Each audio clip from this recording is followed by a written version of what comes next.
بسم اللہ الرحمن الرحیم۔ السلام علیکم۔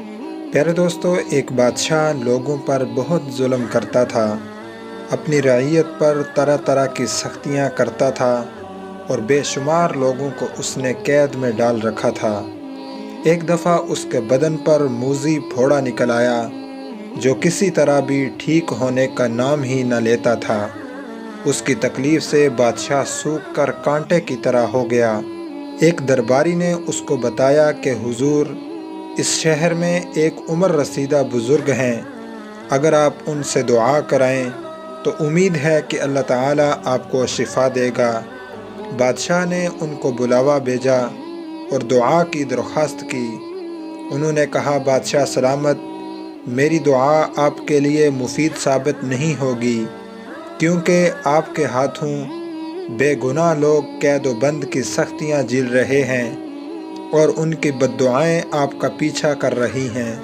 جب تک آپ ان مظلوموں پر رحم نہیں کریں گے، خدا آپ پر رحم نہیں کرے گا۔ بادشاہ پر بزرگ کی باتوں کا ایسا اثر ہوا کہ اس نے حکم دیا کہ سب قیدیوں کو رہا کر دیا جائے۔ جب سب لوگ رہا ہو گئے تو اللہ کے اس نیک بندے نے بارگاہ الہی میں نہایت عاجزی سے دعا کی کہ الہی، تو نے اس کو نافرمانی میں پکڑا تھا، اب اس نے اطاعت اختیار کر لی ہے تو بھی اس پر رحم فرما۔ ابھی دعا ختم ہی نہیں ہوئی تھی کہ بادشاہ بالکل ٹھیک ہو گیا۔ اس بزرگ نے کہا، دوبارہ ایسا کام نہ کرنا، یہ نہ ہو کہ بیماری لوٹ آئے۔ جب تو ایک بار گرا ہے تو اب قدم جما کے رکھنا کہ کہیں دوبارہ نہ پھسل جائے۔ شیخ سعدی رحمہ اللہ فرماتے ہیں کہ ہر بار گرنے والا ہر مرتبہ نہیں اٹھا کرتا۔